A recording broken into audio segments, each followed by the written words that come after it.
आज आपण आपल्या पुस्तकातील तिसरा पाठ पाहूया, आजी कुटुंबाचं आगळ।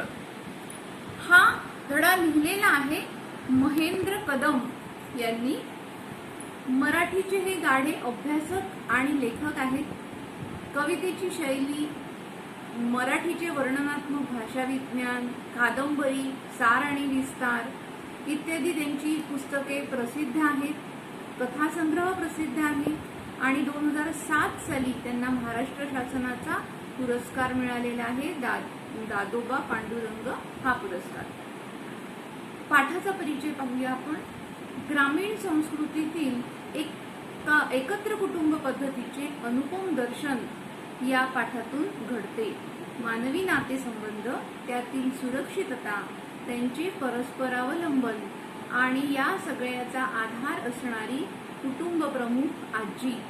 आजी म्हणजे जणू कुटुंबाचे आगळ। ग्रामीण घरांची रचना, ग्रामीण जीवनशैली यावर पाठात प्रकाश टाकला आहे। कौटुंबिक नातेसंबंध जपण्याचा संस्कार करणारा हा पाठ आहे। त्या काळातील मुलांचे खेळ, रानमेवा, आजच्या काळात ज्या गोष्टी दुर्मिळ झालेल्या आहेत त्याचे वर्णन या पाठात आलेले आहे। ग्राम संस्कृती हा भारतीय संस्कृतीचा पाया आहे असा संदेश या पुस्तकातून दिलेला आहे। आता सगळ्यात पहिल्यांदा तुम्हाला सांगते की आगळ म्हणजे काय। आजी अर्धविराम कुटुंबाचा आगळ, त्याचा अर्थ काय आहे की आजी म्हणजे कुटुंबाचं आगळ। आता आगळ म्हणजे काय, आगळ नाही वाचायचं बरं, आगळ असं म्हणायचं। तर जुन्या काळी लाकडी दरवाजे असायचे, मोठे मोठे दीड दरवाजे असायचे आणि त्याला बंद करायला आजकाल आपण फक्त कडी लावतो, कुलूप लावतो, पण तसं नाही। तर आडवा मोठा असा दांडा, 2 दार असायचे आणि दोन्ही दारांना असं मोठा आडवा दांडा लावलेला असायचा की कोणीही तुम्हाला याच्यामध्ये दिसेलच, कोणीही सहजासहजी ते दार उघडता येणार नाही किंवा सहजासहजी दारातून बाहेर जाता येणार नाही। मग इथे आजी म्हणजे काय, हे आहे का, कडी आहे का, तर नाही। आजी म्हणजे काय आहे तर शिस्त, तुमच्या आचरणावर, वागण्या बोलण्यावरती जी निर्बंध घालते, तुम्हाला अटकाव करते। घरामध्ये नेहमी मोठं माणूस पाहिजे असं आपण म्हणतो आणि तसाच प्रत्यय आपल्याला या पाठामध्ये येतो आहे। आपण पाठ वाचूया। माझी आजी जवळपास 5.5 फूट उंचीची, रंगाने गोरी असूनही ऊन पावसाने रापलेल्या त्वचेची, नवऱ्यामागं सगळा संसार गळ्यात पडूनही तिसऱ्या आमच्या पिढीवर हुकूमत गाजवणाऱ्या आजीच्या हातात 70 ओलांडली तरी काठी आली नव्हती। दात सगळे शाबूत तर होतेच, पण मोत्यासारखे चमकत राहायचे। डोकीत एकही केस काळा नव्हता। विशाल कान, धारदार नाक, चेहऱ्यावर सुरकुत्या पडूनही तरुणपणाच्या सौंदर्याची जाणीव करून देणारी चेहऱ्याची ठेवण, ताठ कणा, पायात जुन्या वर्णाच्या नालाच्या वाहना, अंगात चोळी आणि हिरवं व लाल अशी 2 रंगांची नऊवारी इरकल लुगडी, कपाळावरचं गोंधण दिसू नये म्हणून त्यावर लावलेला बुक्का। आजीच्या छत्रछायेखाली आमचे सर्व कुटुंब गुण्या गोविंदानं नांदत होते। आता मुलींनो बघा, आजी दिसते कशी।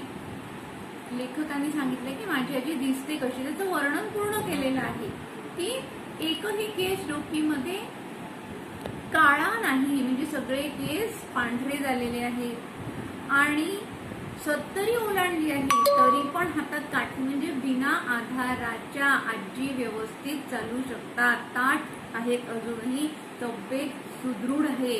दात नुसतेच शाबूत नाही आहे, आजकाल आपण बघतो अगदी लहानपणी मुलांचे दात किडलेले असतात, त्यांना कॅप लावावे लागतात, पण इथे 70 ओलांडली तरी आजीचे दात शाबूत म्हणजे आहेत अजून कायम। आणि तेवढंच नाही तर मोत्यासारखे चमकदार आहे, कुठली टूथपेस्ट न वापरता।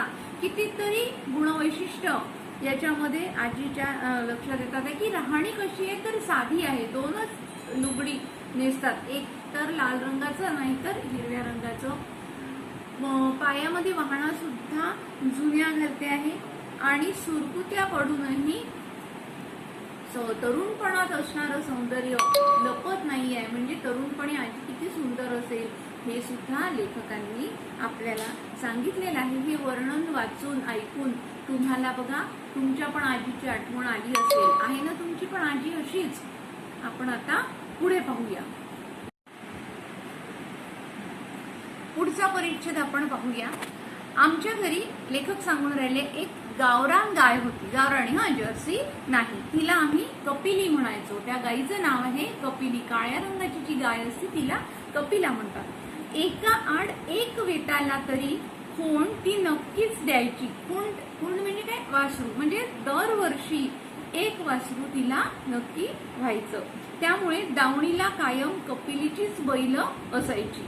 दावणीला म्हणजे खुंट्याला. ज्यांच्या घरी गाई म्हशी आहेत त्यांना माहितीये गोठ्यामध्ये जे खुंटे असतात लाकडी असे, त्याला साखळीनी जनावर बांधून ठेवलेले असतात, त्याला म्हणतात दावणी. तर दावणीला कपिलीचीच बैल म्हणजे कपिला या गायीनी दिलेलीच बैल बांधलेली असायची. कपिली दूधही भरपूर द्यायची. आमचे वडील किंवा काका धार काढायला निघाले. धार काढायला म्हणजे दूध काढायला निघाले की ग्लास घेऊन आमचा मोर्चा गोठ्यात. याला धारोष्ण दूध म्हणतात बरं. निघाल्या म्हणजे गाईचं दूध काढल्या जे घेतात ते गरम असतं आणि असं छान फेसाळतं दूध असतं. आरोग्याच्या दृष्टीने अतिशय उत्तम असतं. म्हणून लेखक सांगून राहिलेले आहे बघा की आम्ही सगळेजण मुलं जे होते घरातले ते ग्लास घेऊन गोठ्यामध्ये हजर असायचो. गाईनं पान्हा सोडला की वासरू आखडायचं न चरवीतल्या दुधाच्या धारांचं संगीत ऐकत चरवी भरण्याची वाट बघायची. चरवी म्हणजे दूध काढायचं भांड असं कळशीच्या आकाराचं किंवा बादलीमध्ये पण काढतात दूध. तर त्या धारा अशा उंचवरून पडतात गायच्या, तर त्यांचा आवाज यायला लागतो, तर ते संगीत सुरू होतं. असं लेखकांनी छान वर्णन केलेलं आहे. चरवी भरली की पुन्हा वासरू सोडायचं, ग्लास घेऊन लाईनीत उभं राहायचं. बाकी कशी शिस्त आहे नातवंडांना, घरातल्या मुलांना की गडबड नाही करायची, एका लाईनीत उभं राहायचं. तिथंच मग ते धारोष्ण दूध म्हणजे धारांनी उष्ण असलेलं दूध आमच्या ग्लासात यायचं. ते उबदार दूध निशा येईपर्यंत, तुम्हाला माहितीये ना असा फेसाळत असं ते दूध. तर पहिल्याने पिल्यावरती कुठला आपण द्रवपदार्थ फेसाळता जर पिला तर ओठांना अशा त्या उमटत येतं. काय म्हटलेलं आहे, मुलं असती, मुलं काय म्हणतात त्याला, निशा आली. तर निशा येईपर्यंत पीत राहायचं. तिथंच संपवून घरात यायचं. राहिलेली अर्धी चरवी घरात आली की म्हातारी ढाळजतनं सोप्यात अवतरायची. ढाळज का? ढाळज म्हणजे काय? ओसरीसारखं. आजकाल आपण त्याला वरांडा म्हणतो, बाहेरचा भाग. त्याच्यामध्ये आजी बसलेली असायची, लक्ष ठेवत मुलांकडे बरोबर दूध घेतात की नाही ते. तर तिथून ती आतमध्ये यायची. हातातील माळेचा एक एक मणी ओढत काहीतरी पुटपुटत राहायची. तुम्हाला माहितीये की जप करतात म्हातारे लोक घरातले, श्रीराम जयराम जय जयराम किंवा जे काय त्यांचं नित्याचं असेल देवाचं नाव ते घेत राहतात. कारण एकच, माझ्या आईने व धाकट्या चुलतीने चहा करून पिऊ नये म्हणून सक्त पहारा द्यायची. तुम्ही ऐकलं असेल की जुन्या काळात सासूरवास असायचा की जास्त खाणं पिणं करायचं नाही सुनांनी, तर चहा पिला नाही पाहिजे म्हणून त्या कडक पहारा आजीचा असायचा. 4 घरच्या 4 सुना नांदायला आल्या. त्यांचा कुणाचा भरोसा द्यायचा? म्हणजे सुना ज्या आहेत पहा घरामध्ये, म्हणजे किती मोठा परिवार आहे. 4 सुना आहेत आणि 4ही सुना वेगवेगळ्या घरातून आलेल्या आहेत. कोण कुणाच्या लेकराला किती देईल खात्री नाही. म्हणून आम्हाला गोठ्यातच दूध मिळण्यावर आजीचा कटाक्ष असायचा. कटाक्ष म्हणजे अगदी आवर्जून मुद्दामून की नातवंडांना दूध हे तिथेच सगळ्यांच्या सोबत सारखं दिलं जावं. असं नाही की आईने आपल्याच मुलाला जास्त द्यायचं आणि जावेच्या मुलाला कमी द्यायचं, असं घरात कुणा नाही म्हणून गोठ्यातच द्यायचं, असा त्यांचा दंडक शिस्त होती पहा त्यांची.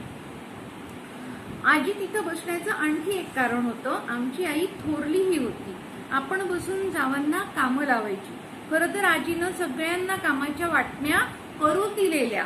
कोणी किती दिवस भाकरी करायच्या, कोणी धुणं धुवायचं, कालवण कोणी करायचं, भांडी कोणी घासायची, हे सगळं ठरलेलं असायचं. आणि आठवड्यानं प्रत्येकीचं काम रोटेशन प्रमाणे म्हणजे बदलत राहायचं, बदललं जायचं. प्रत्येकीला प्रत्येक काम आलंच पाहिजे यावर आजीचा भारी कटाक्ष. येत नसेल तिला ती शिकवायची, पण कामातनं कुणाची सुटका नसायची. भाकरी करपल्या की करणारणीला लाखोली, सरपण नीट नसलं की गड्यांची फजिती. आजीची किती शिस्त होती की नातवंडांना सारखं, सगळ्यांवरती सारखं प्रेम करायचं. सुनांवर सुद्धा कडा पहारा की कोणी कामचुकारपणा करायला नको. आता लेखकांची आई मोठी होती, एवढा धाक असूनही ती काय करायची की सगळ्यांना कामाला लावायची. मग आजीनी काय केलं होतं की शिस्त लावली होती की सोमवारी मोठी सून धुणं धुईल, मंगळवारी 2 नंबरची सून भांडे घासेल. अशा पद्धतीने दर आठवड्याचं वेळापत्रक आजीनी बनवलं होतं. आणि ते वेळापत्रक दर आठवड्याला बदलायचं की या सोमवारी धुणं धुतलं ना, मग पुढच्या सोमवारी भाकरी करायच्या. आणि इतकी कडक होती की भाकरी करपल्या म्हणजे जळाल्या किती लाखोली व्हायची म्हणजे शिव्या द्यायची, खूप बोलणं, त्याला म्हणायचं लाखोली देणं. तर इतकं तिचं कडा पहारा असायचा. आणि प्रत्येक सुनेला प्रत्येक काम आलं पाहिजे, कोणती सून लाडकी नाही, कोणती सून दोडकी नाही, अशी या आजीची शिस्त होती. आता आपण पुढचा परिच्छेद पाहूया. स्वयंपाक झाला की आधी आमची बाळगोपाळांची पंगत म्हणजे काय, एका रांगेत सगळ्यांनी बसायचं. आजी पुढे सरकायची आणि आमची आई वाढायची. चित्रामध्ये दाखवलेलं आहे. किंवा कुणी काकी म्हणजे काकू. पण वाढतानाही आजीचा जागता पहारा, म्हणजे इकडे तिकडे लक्ष गेलंच नाही पाहिजे. एखाद्या नातवाला कमी जास्त वाढल्या गेलंच नाही पाहिजे. धपाटे घालू खाऊ घालायचं. तुम्ही काय करता, एखादीच पोळी खाल्ली की बापरे पोट भरलं, मी नाही खात, ही भाजी मला आवडत नाही, असं आजी करूच नाही द्यायची. पोटभर बरोबर जेवलंच पाहिजे. कुणाला खरकटट येऊ द्यायचं नाही, ताटात टाकायचं नाही. शिस्त कशी लावते आजी की भाजी आवडली नाही टाकून दिली, पोळी ढकली नाही टाकून दिली, असं करायचं नाही. आमच्या जेवणानंतर रानातल्या भाकरी बांधल्या जायच्या आणि नंतर सगळ्या बायका मिळून जेवायच्या. रानात कोणासाठी भाकरी पाठवायच्या, सगळे काका लोक शेतात गेलेले असायचे म्हणून त्यांच्यासाठी रानामध्ये शिदोरी पाठवायची. आणि मग सगळ्या बायका जेवायच्या. 10च्या दरम्यान पोरांना शाळेत पिटाळून दुपारच्या कामाचं नियोजन करून मग आजीची स्वारी ढाळजत येणार. ढाळजत म्हणजे ओसरीमध्ये, वरांड्यामध्ये.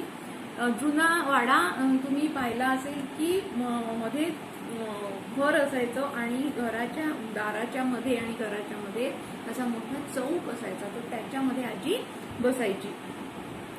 आता नियोजन झालेलं असायचं, वेळापत्रक ठरलेलं असायचं की दुपारी कोणकोणते कामं करायचे आहे. बसता बसता झोपी जाणार, वरांड्यात येऊन झोपायची. तिथेच ओसरीमध्ये पथारी लावलेली असायची तिची. झोप होता होता गल्लीतल्या बायका जमल्या की वाकळ शिवायचं असो. वाकळ म्हणजे गोधडी. त्या काळामध्ये आजूबाजूच्या बायका सगळ्या एकत्र येऊन कामं करायच्या, वाळवणाचे, निवडणाचे. आजकालच्या सारखं दारं बंद नाही राहायचे. शेंगा फोडायचं असो की धान्य निवडायचं असो, सगळ्या मिळून एकमेकींची कामं करायच्या. गल्लीतल्या बायका येतानाच काम घेऊन यायच्या, गप्पा व्हायच्या, सासूरवाद, जाच अशा सगळ्याच चर्चा. म्हणजे स्वतःच्या घरचं काम घेऊन यायचं, शेंगा निवडायला घेऊन यायच्या, गहू निवडायला घेऊन यायचं आणि सोबत गोष्टी पण करायची की माझी सासू खूपच का मला त्रास देते, अमकी अशीच करते, ह्या चर्चा पण व्हायच्या. आमची ढाळच म्हणजे गावाचं वर्तमानपत्र होतं आणि आजी त्याची संपादक होती. ढाळच म्हणजे वर्तमानपत्र. वर्तमानपत्रात काय असतात बरं, बातम्या असतात. आणि बातम्या, कोणत्या बातम्या वर्तमानपत्रात द्यायच्या, त्या कशा पद्धतीने द्यायच्या हे ठरवणारं कोण असतं, संपादक. तर सगळ्या एकत्रितपणे बातम्या तिथे यायच्या गावातल्या की कोणाच्या घरात आज काय झालं, कोणाच्या घरात कार्य ठरलं, कोणाच्या घरात काय हे झालं, हे सगळं आजीकडे आपोआप जमा व्हायचं संपादकासारखं.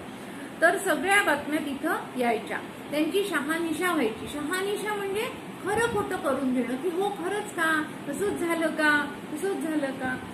आणि मग त्या गावभर जायच्या. कडूस पडायच्या आधी ही मैफिल मोडायची. पहा नवीन शब्द आलाय तुमच्यासाठी, कडूस. कडूस म्हणजे संध्याकाळ व्हायच्या आधी. दिवे लागण होते की अंधार पड म्हणजे सूर्य अस्ताला जातो त्यावेळेला म्हणतात कडूस.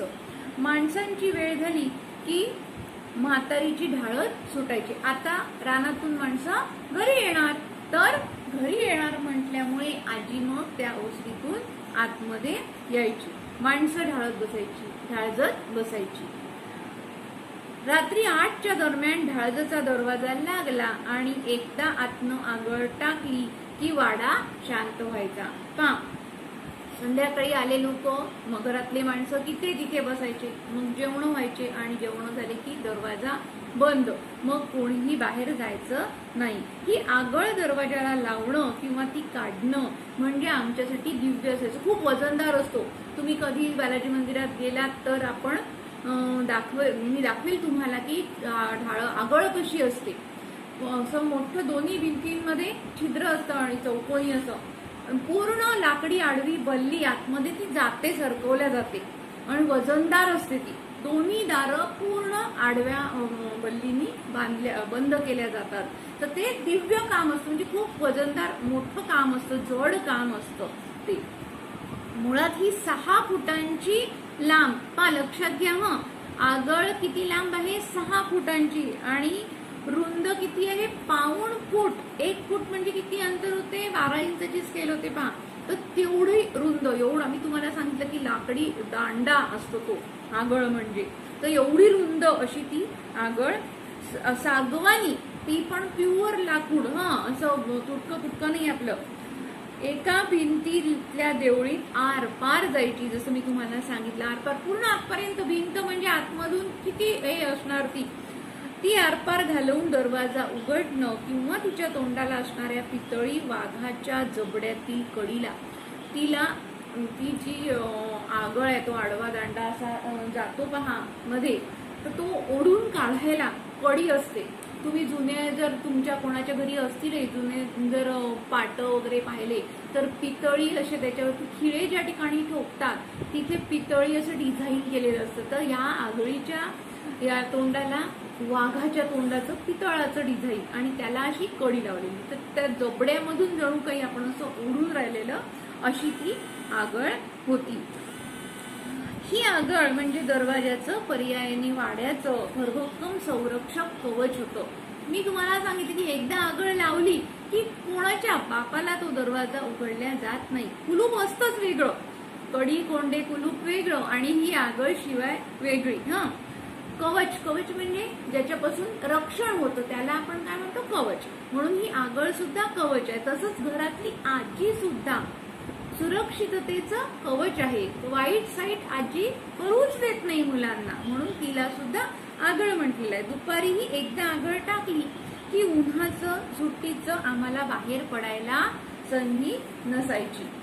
तसाच रात्री त्या आगळीचा आधारही वाटायचा. म्हणजे दार लागलेलं आहे तर आपल्याला सुरक्षित वाटतं की आपण दोनदा विचार करतो की दार लावलाय की नाही, कडी लावली आहे की नाही. तसंच घरामध्ये मोठं माणूस आहे म्हणजे आपण बिनधास्त आहोत. मोठं माणूस घरातली काळजी घेणार आहे असं आपल्याला आधार वाटतो. वर उन्हात मग आजीला जास्त त्रास होऊ न देता तिथंच ढाळजत म्हणजे त्या ओसरीतच पडवीतच सोप्यात कुठेही आम्ही बैठे खेळ खेळायचो. चिंचोके, गजत, खापराच्या भिंगऱ्या, जिबल्या, चुळचुळू मुंगळा, भोवऱ्या, गोट्या असले खेळ असायचे. तर कधी घरातल्या सरपणातली लाकडं काढून विटी दांडू भोर बनवीत बसायचं. भिंगऱ्या बनवताना त्यांना गोल आकार देण्यासाठी दगडावर घासत बसायचं. मधनच हुकी आली की पाटी काळी कुळकुळीत व्हावी म्हणून खापरानं घासायची. पाटी कोणती लिहायची, दगडी पाटी असायची पहा पूर्वी. आजकाल तुम्ही सरळ वहीवरतीच लिहिता. पूर्वी काळ्या रंगाचा असं दगड असायचा आणि लाकडी चौकटीत तो बसवलेला असायचा. तर ती काळी कुळकुळीत असायसाठी म्हणून कोळसा घासावा लागायचा स्वच्छ धुवून. तसं ते सुद्धा एक काम असायचं, खेळ असायचा तो पण. तर जुन्या काळातले खेळ कोणते कोणते आहे असा प्रश्न आला तर आपल्याला हे सगळे खेळ बरोबर सांगता आले पाहिजे. तरवाडाच्या वाळल्या शेंगांना छिद्र पाडून बाभळी काट्यात ओवायच्या. बाभळी माहितीये तुम्हाला, बाभळीचे काटे मोठे मोठे असतात लांब लांब. तर त्याच्यामध्ये शेंगा वाळलेल्या टाकायच्या, टोचायच्या. काट्याला आतून एक आणि बाहेरून एक शेळीच्या लेंड्या लावायच्या आणि भिंगऱ्या बनवायच्या. काट्याला असं जर शेंग टाकली तर ती काय होईल, अशी भिंगरी तयार होईल. तर हे जुन्या काळातले खेळ आहे. तुम्ही तुमच्या घरामध्ये तुमच्या आजीला वगैरे विचारून पहा की तुम्ही असं करायचे का.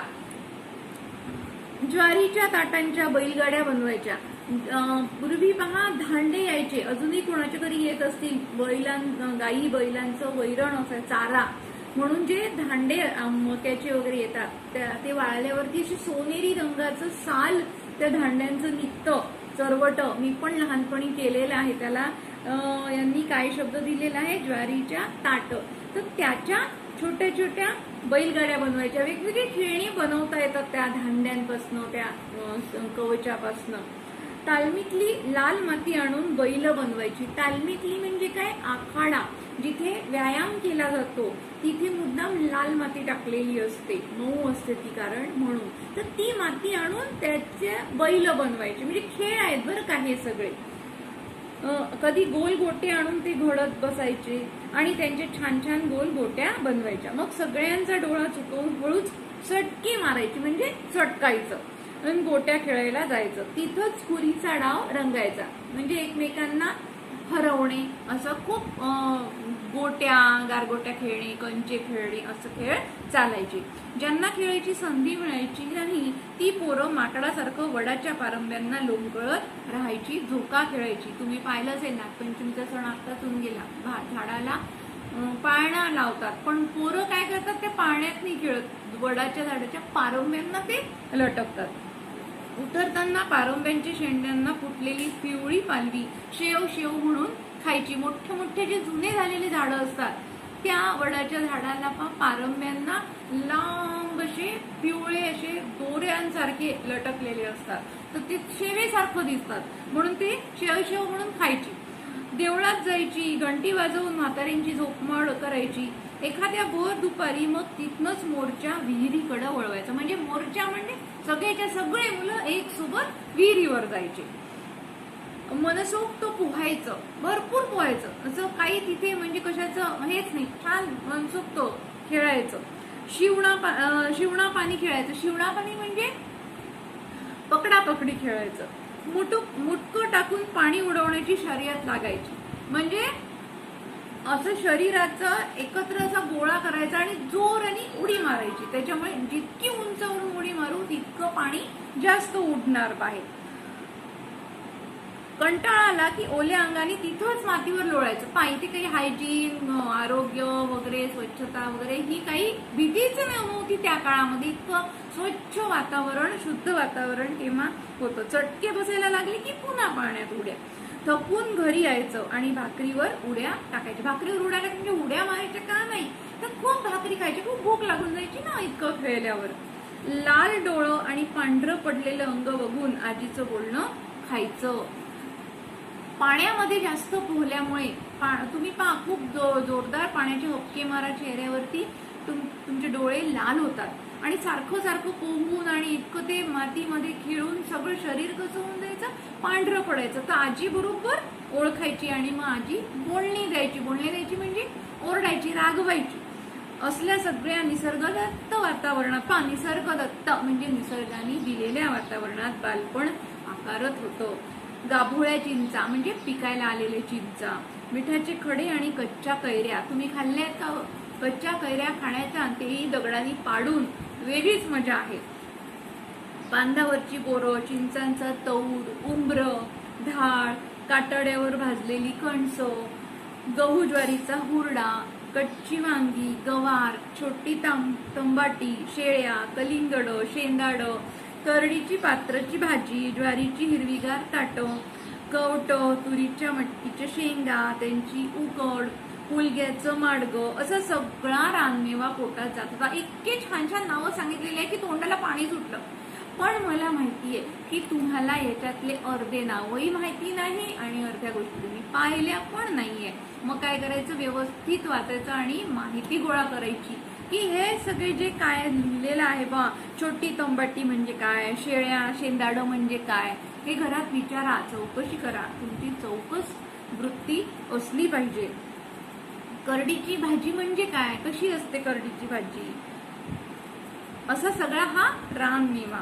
आम्ही वाढत होतो म्हणजे मोठे होत होतो, भांडत होतो, पुन्हा एकत्र खेळत होतो, ढाळजत आजीच्या धाकात अभ्यास करत होतो. आजीच्या मायेच्या सावलीखाली आम्ही मोठे होत होतो. तर असा सुंदर आपल्याला वेगळाच आनंद देणारा धडा आपण पाहिला.